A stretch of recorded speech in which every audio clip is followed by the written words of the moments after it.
Olá pessoal, eu me chamo Leonardo Bezerra, sou professor da Universidade Federal do Ceará, onde a gente atende as pacientes com endometriose provenientes do SUS, na maternidade escola Assis Chateaubriand. O nosso serviço hoje é a maior referência pública para o tratamento, o acolhimento, o diagnóstico de endometriose em todo o Nordeste e é a maior referência do Ceará. É importante que a gente saiba que a gente está tratando de uma doença que constitui hoje uma grande pandemia silenciosa. Para vocês terem ideia, cerca de 10 a 15% das mulheres na idade fértil, entre 18 e 50 anos, podem ter o diagnóstico de endometriose. E esse diagnóstico ele traz consequências muito variadas, que fazem com que a gente precise falar um pouquinho sobre essas especificidades. É importante saber que o diagnóstico de endometriose, ele não necessariamente vai implicar, vai querer dizer que você precisa fazer uma cirurgia. Então esse é o primeiro mito que a gente vai ter que desfazer. A endometriose tem vários tipos, tem várias classificações, tem várias consequências, diferentes sintomas, e não necessariamente o fato de você ter feito um exame e ter encontrado endometriose como diagnóstico vai querer dizer que a cirurgia é seu único tratamento. Pelo contrário, a grande maioria das pacientes que têm endometriose, uma vez que se trata de uma doença muito prevalente, muito grande, não precisam fazer cirurgia para o seu tratamento e respondem muito bem utilizando bloqueio hormonal.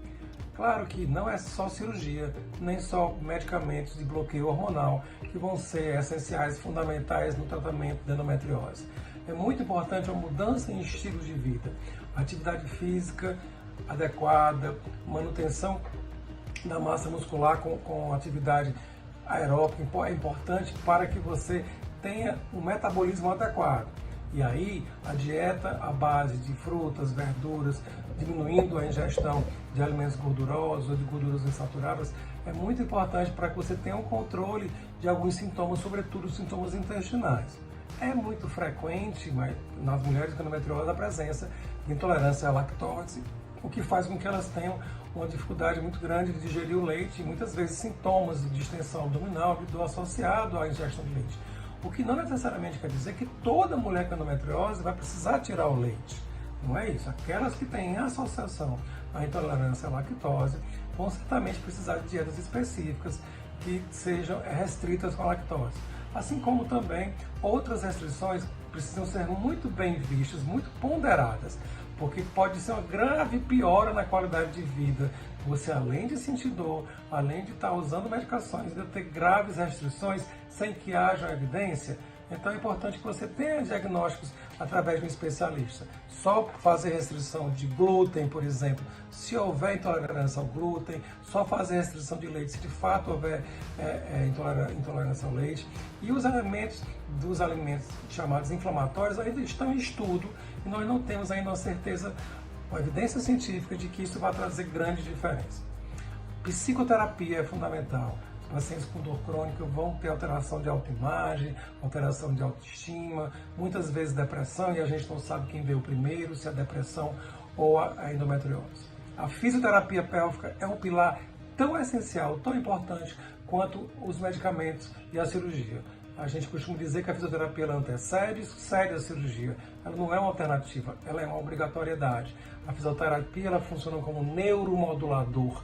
Ela diminui a sensibilidade dolorosa, tira a contratura muscular, facilita a relação sexual e diminui as queixas de dor pélvica associadas.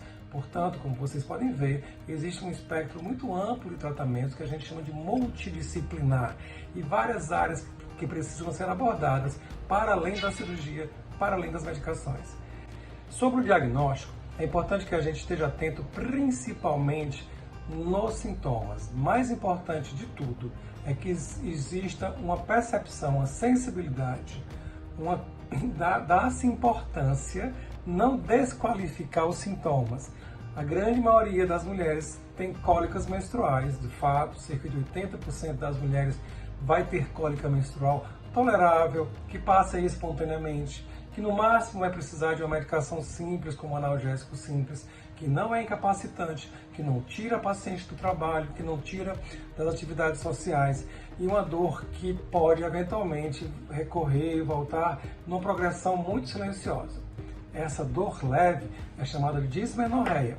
A dor que nos chama a atenção que é o primeiro passo para o diagnóstico da endometriose, é a dor grave, crônica, que incapacita, que faz com que você necessariamente precise tomar um analgésico e depois um anti-inflamatório e evolua até mesmo para medicações que não cedem ao tratamento, à dor, a dor crônica que você vem sentindo.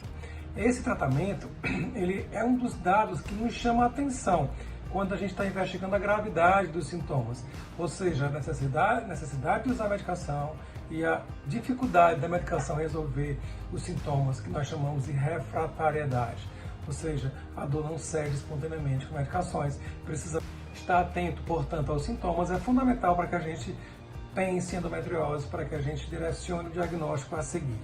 Então, aquela mulher que tem dor pélvica crônica há mais de 6 meses, progressiva, geralmente é uma dor que começa desde as primeiras menstruações da vida. Essa dor ela persiste com mais intensidade no primeiro, segundo, terceiro dia do fluxo, mas a grande maioria das vezes é uma dor que antecede o fluxo, que aparece até 5 dias antes da menstruação. Essa dor intensa, incapacitante, vai requerer uma consulta, uma análise, uma avaliação e, eventualmente, um aprofundamento de exames de imagem. Os exames de imagem não são qualquer um, não é qualquer ultrassom transvaginal. E, aliás, é muito comum esses pacientes já terem feito vários ultrassons transvaginais e não ter dado nenhuma alteração, terem sido exames normais. O exame de ultrassom transvaginal com preparo intestinal, feito por um especialista chamado mapeamento para endometriose, é o exame que deve ser requerido, solicitado por essas mulheres, aos seus médicos, uma vez que elas tenham dores incapacitantes. Portanto, o elemento mais importante é não desqualificar a dor, é não considerar a dor normal, é não considerar a dor banalidade, principalmente a dor que é incapacitante, a dor que faz com que você procure o hospital, a dor que tira você do esporte, do trabalho, do lazer. Essa dor crônica pode também estar associada com dor na relação sexual, naquelas mulheres que já têm atividade sexual. E essa dor na atividade sexual é um dos elementos mais incapacitantes e que mais atrapalha a qualidade de vida. E tudo isso vai levar você a pensar na necessidade de investigação mais profunda através de um ultrassom específico, que é o ultrassom, como eu falei, com preparo intestinal, ou uma ressonância magnética da pelve. Uma vez que você tenha um diagnóstico clínico através dos sintomas de dor incapacitante, uma vez que você tenha a imagem do ultrassom ou da ressonância confirmando a presença de nódulos ou de lesões, que muitas vezes podem até acometer o intestino ou bexiga, mais frequentemente não acomete. Mais frequentemente você vai ter lesões pequenas, nodulares, na superfície do próprio útero, na parte posterior do útero, chamado ligamentos útero-sacros, ou no fundo da vagina, ali bem pertinho do útero.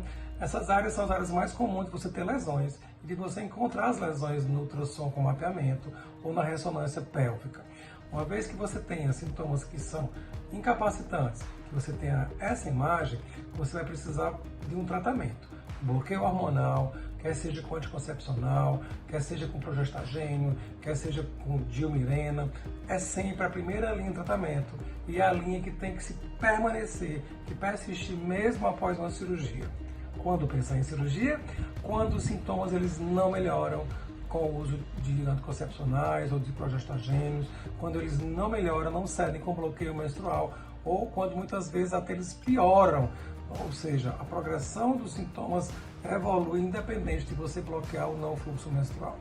Então, a dor incapacitante refratária, ou seja, que não responde aos medicamentos, é extremamente preocupante e pode, isso sim, requerer a ressecção, a retirada dos focos de endometriose cirurgicamente. Quando existem acometimento de outras estruturas viscerais, como intestino, por exemplo, ou bexiga, a cirurgia se torna bem mais complexa e muitas vezes você vai ter também associados sintomas intestinais, como dor à evacuação, diarreia menstrual, ou sintomas urinários, como dor ao enchimento vesical, dor ao urinar. Tudo isso, obviamente, deve ser muito bem investigado nos exames de imagem. Portanto, o tratamento da endometriose, ele requer um diagnóstico, ele requer uma sensibilidade, uma percepção do sintoma, com a história clínica bem feita e com imagens adequadas.